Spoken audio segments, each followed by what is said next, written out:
Thanks, Jeremy. Is the audio working okay? Can people hear if we just sit here? Thank you. So, thanks for the introduction, Jeremy. I need to introduce our guests here in our panel discussion, and then we'll lead into lunch, which is not too far away. So, firstly, Nigel Zimmerman, at the far distance there, is a father and a husband, and has served as the principal advisor to the Archbishop of Melbourne for the last 4 years. And he recently began as Director of Mission and Identity at MACS, or Melbourne Archdiocese Catholic Schools. Sister Mary Helen is a Dominican sister of St. Cecilia, born and raised in Melbourne, who currently works in university chaplaincy for the Melbourne Archdiocese. And Father Jerome Santamaria, parish priest at St. Mary's East St. Kilda and St. Coleman's Balaclava, Carlton supporter and an NBA aficionado. So it's interesting that we've got to follow that intellectual feast, and we've been selected to discuss it. I note that Father Robert Barron, and there's sort of a bit of a theme, is to sort of say to begin with the beautiful, lead to the good, which leads you to the truth. I don't know whether it's because we're coming at this from down under or we're already evangelized, but we're beginning with truth and we're finishing with beauty today. No small topic, the issue of truth, and we have less than 30 minutes to touch on the subject, perhaps to inspire some discussion over lunch. All right, so given the scope and size of this challenging topic, referred to, I think, by Father Robert Barron as, how did he say it? Highly problematic, potentially threatening, which is rather good. Perhaps we should begin with an attempt to define our terms, at the risk of sounding Pontius Pilate-like. I'll start with you, Nigel. How would you begin to address our topic of truth today? And what has been your experience in wrestling with a subject which is so important and relevant to so many of us today? Thank you, Eamonn. Can I check that everyone can hear me well? Wonderful. I have small children, so I'm used to yelling if I need to. The question of truth is a really intriguing one for us if we're coming at it as Christians.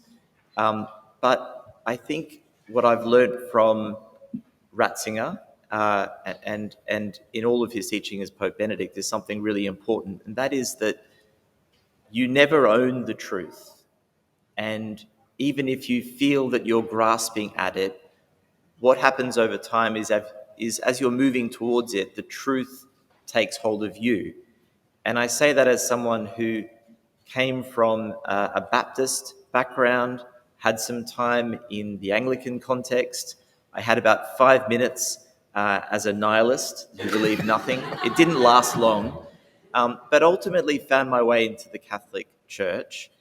And along the way, Ratzinger's thought was really crucial for me personally, because he opened up to this notion that the truth invites you in and then expands your whole world and horizon, and you see things differently because of it. That's where I would begin with this whole question of truth. Father Jerome, your attempt at wrestling with truth, your understanding? Well, I like that idea of us not being in control of the truth, because it fits in really well with what Professor Benson was talking about, that we're kind of formed by it as well. So not only are we drawn along by truth, but in a sense, the more we're drawn along, it's the narrow way that kind of, I'm used to ducking under doorways. You kind of have to sort of fit the appropriate doorway that kind of leads you on as well. But it reminds me of, there's a book by, and I'll get the title wrong, which will stuff up my point, so apologies on that, but by Rabbi Abraham Heschel, and he talks about God in search of man, the idea that truth, the search for truth has been put into our hearts to actually draw us onto God.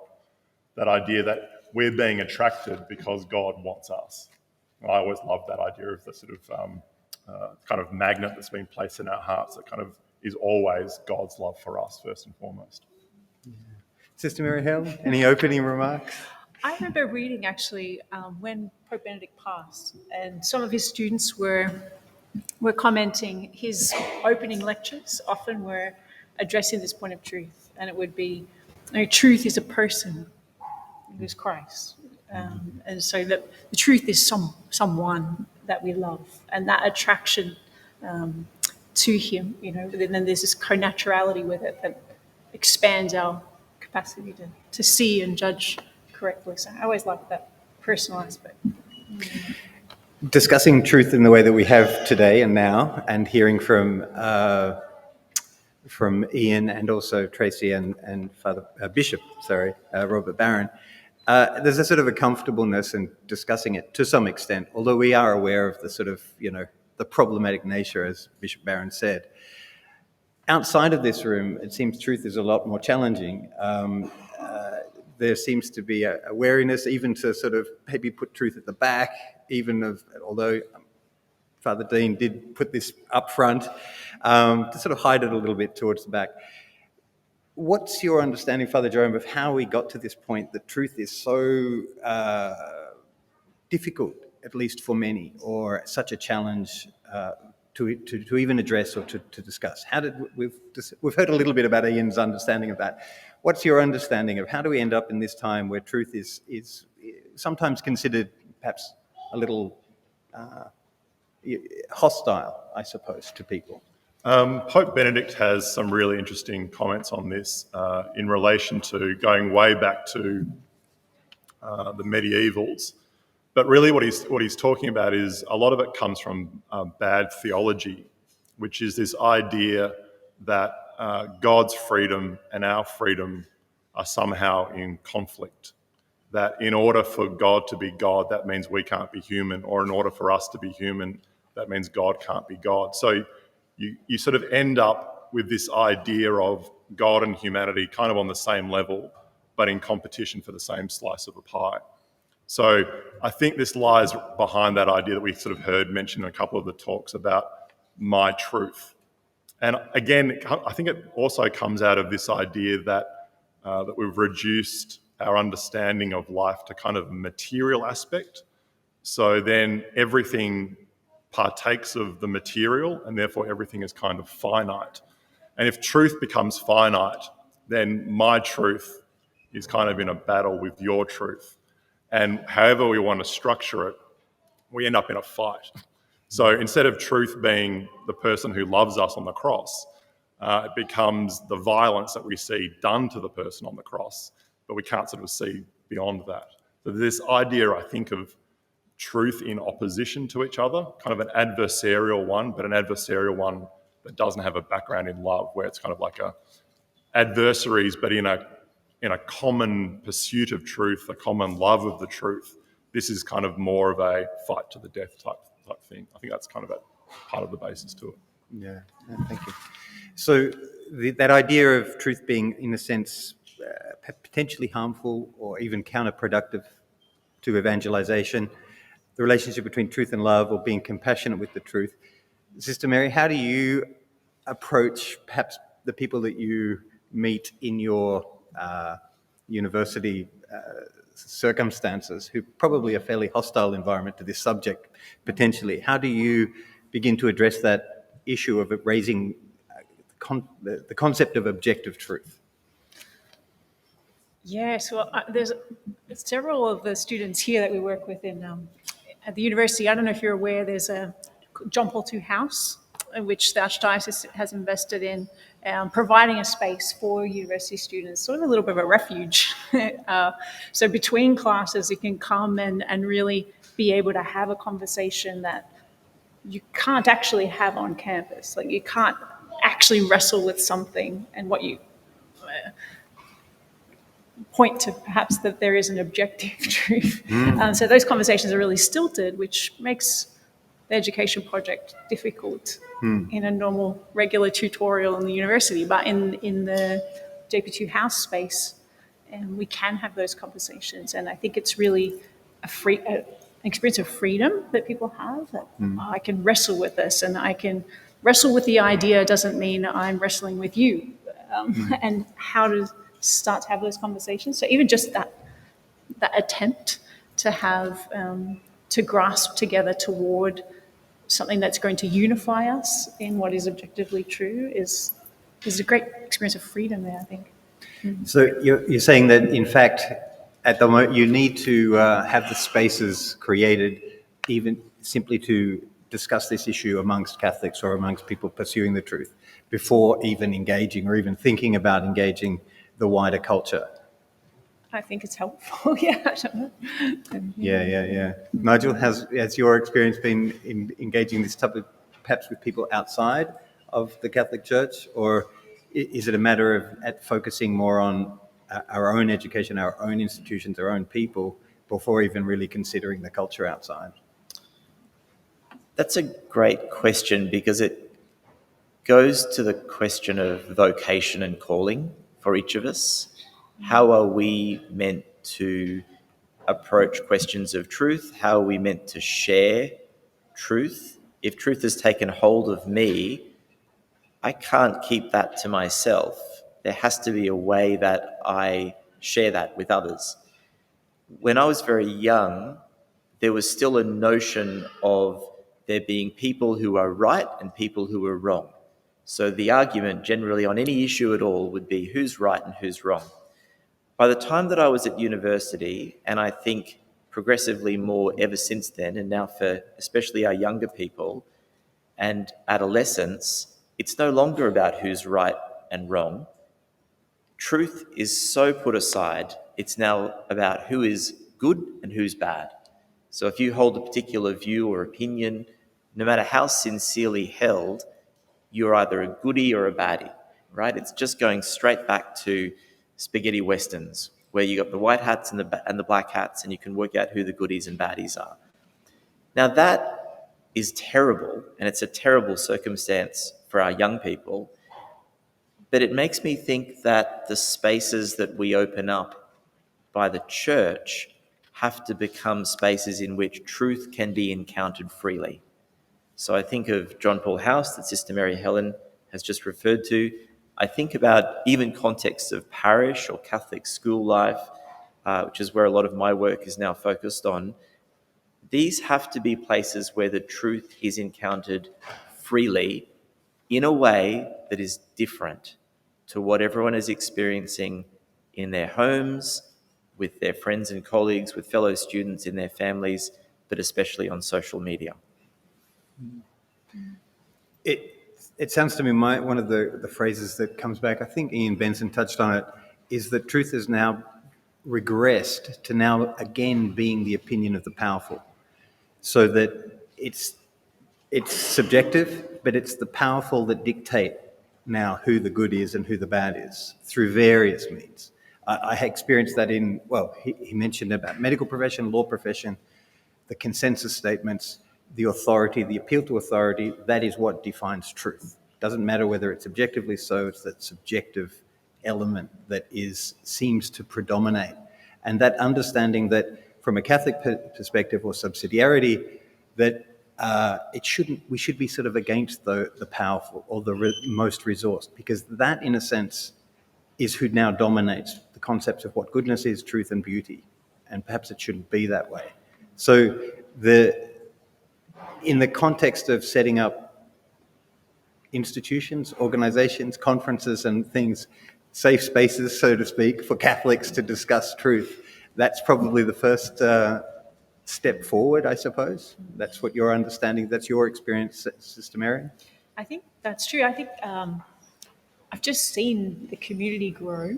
So a general university student has an option of sitting in their bedroom and watching or not watching lectures on high speed or not, and turning in papers where they've figured out the algorithm of what does my tutor want to hear and where is research I can use to back that up. It's a bit, you have that option. So drawing out of that, it's not very, it's a very expensive project with little fruit, I think. So when you move into something like a JP2 house space and you have people opting for community to become a learning community, once they get a taste for what that looks like, it just enkindles this desire to know. So then the project opens out where then there's this thirst, this natural desire to know, which we all have. And you learn how to direct that to worthy things, God, of course, but also deeper topics. For example, we create the space, but then there's this thirst for knowledge. So that then we write little courses, run little courses on metaphysics, on the human person, on Christ, on the project of holiness, and the level of conversation and that it taps at this deep desire we have for something real, and actually helps then the way that we converse with people in lectures or tutorials, because we actually understand where we are metaphysically. Oh, they're coming from here because they're standing on this metaphysical ground. I'm standing on this metaphysical ground. So us yelling at each other is not really going to produce anything helpful. So it's actually quite amazing. It just sort of opens out. Oh, yeah. Yeah, please, of course. It's just The opening of the spaces is a kind of a crucial thing, but it's also making those spaces real, because these spaces, as we've seen, there's a downside to the internet and all that kind of stuff, but there's also a good side in that lots and lots of people have been kind of finding this stuff themselves, partly because society hasn't been giving it to them. So obviously people like Bishop Barron have been having wonderful success feeding people online, but you can't leave it online. And that's why it's so crucial that you have places like JP2 House or parishes or schools where you can go, these aren't just conversations I have with someone online. I'm actually going to be able to have them with people that I'm in contact with, and I can form friendships on this, not just with people on the other side of the world, but people who live down the street from me, where you can actually build something together. And part of that is also the fundamental act of witness, of like just 2 or 3 people gathering to have a great conversation about an important topic and enjoying themselves. We worked out with doing sort of just the vocation stuff, is you can come up with the best talks and all that kind of stuff and the best projects, but if you have 2 religious people having a good time, it just does so much more. So if you just have like a dinner party where a couple of people are having a great conversation about an important matter and they feel free, like Nigel was talking about, so many people are desperate for that. They're desperate for that food of the truth, but also the communion, but also that just that being around people who are clearly hungry like them, but know where to go for food, know where to go to be fed, basically. Sister Mary Helen, we had a discussion, Last I won't pick on you anymore, but we had a discussion about the environment that the students face, whereby they are writing to satisfy the opinions of their lecturers or of and the effect on that, you said, was that there's a lack of enjoyment, I suppose, of learning, because you're just simply even being forced to write something that you know is not true. I saw an interview, or it was a lecture by Jordan Peterson, where a student approached him and asked him a really important question. And I was wrestling this with my kids going through school, one in particular. And he asked, look, if I write the way I want to write, and if I write these things, I may well fail, And everyone had sort of said, yeah, you just do it, get your credentials, get through, and then when you're in a better position, then maybe have an effect. Jordan Peterson, I was kind of shocked. It really changed my way of looking at it. He came down on the position that if you do that, you will damage your character, and there is nothing worse than you can do in regard to that. It was quite controversial and surprising for him. It was like just finding the easy way. It sort of changed my thinking on the advice that I would give to kids and how big an issue it is. But they wrestle with it. I think you mentioned, Sister Mary. What do you say to them, or what's their experience? What do they tell you they're experiencing currently? I think that there's a level of needing to play the game to get through, but there's a difference. The difference between being indoctrinated and knowing what's going on, and then actually the knowledge that they thirst for and they end up finding. It's really interesting. They learn a lot more because they realize this isn't correct, and they're so invested in it. Like, there's so much freedom involved in searching for the truth, that they own it in the end. Maybe much more than if it was just given to them. I don't know. God permits these things, but yeah, I don't know. Everyone approaches it differently. Some people just decide that they're not going to be part of that course anymore. They can't. Others know what's going on, do the criteria, get through, but beef up. Everyone's a little bit different. Everyone's situations are different. I don't know. I don't think I'd put one line for everybody. So the area of truth linking in with, I suppose, education. We've only got a few more minutes. We won't. Linking with education and the importance of that, particularly from a Catholic perspective. Ian Benson raised many of those issues that that education faces, I suppose. The relationship between the government, schools, Catholic perspective on things, the requirements.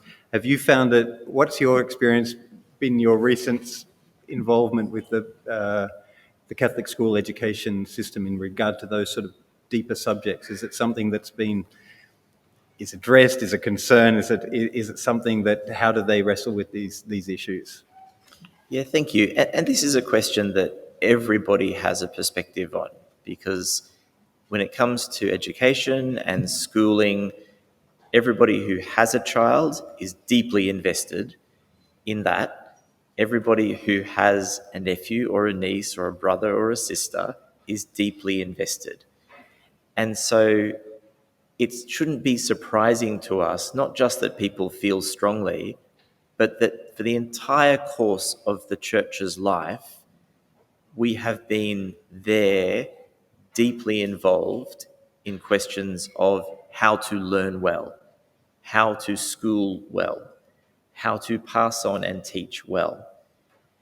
And I would want to acknowledge how difficult it is for parents in this context, and actually how hard it is for teachers.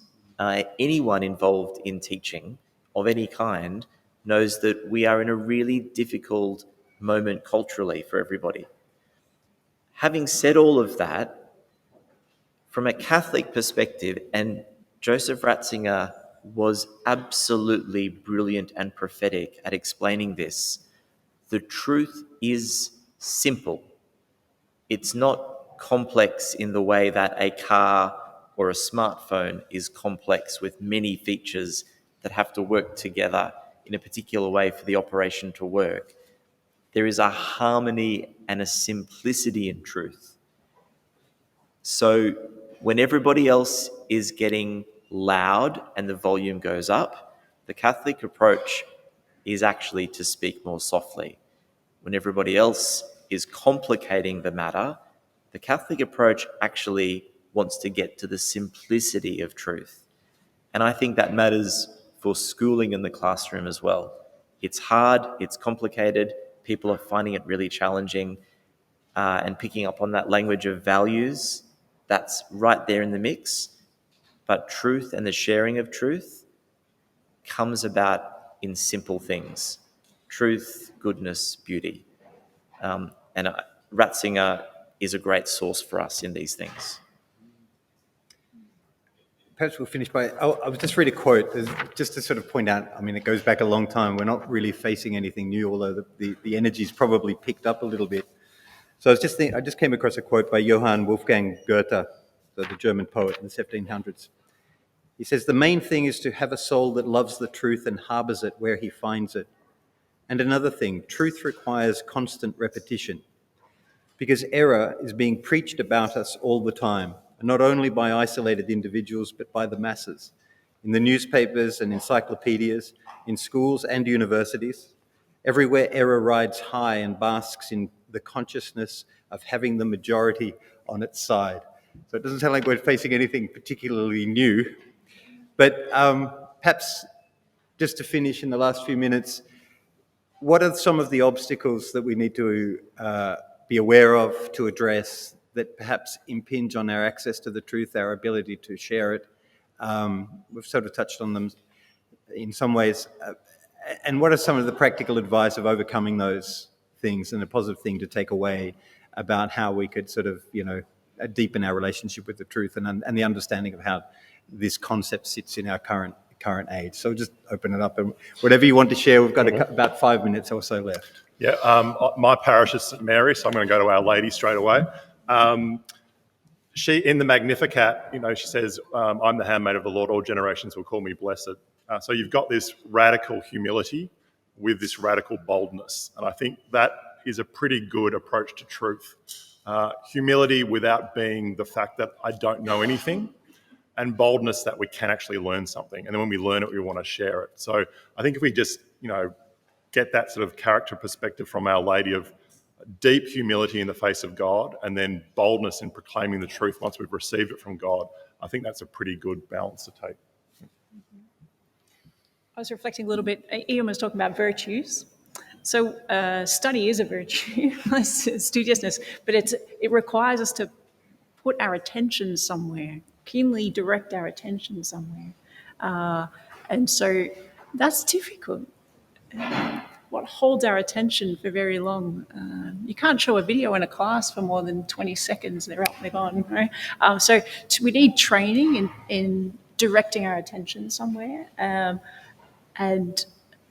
also a spirit of prayer, right? Because it's going to direct where we want our attention. And we were talking earlier and just saying, isn't it interesting that young people in the middle of this very fast world, if you go to any major youth event around the world, the center moment of that event is Eucharistic adoration. It's what they want. This silent, contemplative gaze. It's very interesting what the Lord is doing there. He's redirecting and getting us quiet, and this stillness and forming us in contemplation. So I think that it's an incredible antidote that has just sort of become it's a global phenomenon, right? Like the Lord is drawing us back to that silent contemplative gaze, and I think that's loving attention, right? So, yeah. It's really hard for me to add much to Sister Mary Helen or Father Jerome, but just to put a little bit more flesh on that, if I could, it wasn't that long ago that I was with these two wonderful people, but others in the room as well, on a beach in Lisbon with 1.5 million other Catholics at World Youth Day, and just repeating that note that the most powerful moment was there at adoration, where that 1.5 million other Catholics, most of whom, I'd only just met, but we were really good friends, all just went silent. And that silence spoke more powerfully of truth than any of the other noise of the rest of the day. But then coming out of the silence, I think just the same thing that I tell my own children and that we get told every Sunday, one way or the other in the Gospels, if you speak the truth. But that truth comes out of that silent encounter to begin with. And I would just leave that comment there. I think my most vivid memory of World Youth Day in 2008, when I had young kids, was the moment of like 500,000 people at the racecourse in Randwick fell silent. It's just astonishing. There was almost a sort of it's very strange. You don't experience that very often at all. And so speaking of silence and winding up, I think we'll probably stop talking now, and lunch is coming. So after this intellectual feast, we'll have perhaps a food-based feast, hopefully, if it's been put on. A banquet is due for us. But perhaps before we wind it up, we should maybe for Father Jerome to say grace, and then we can break for lunch and onto the goodness and beauty of the afternoon.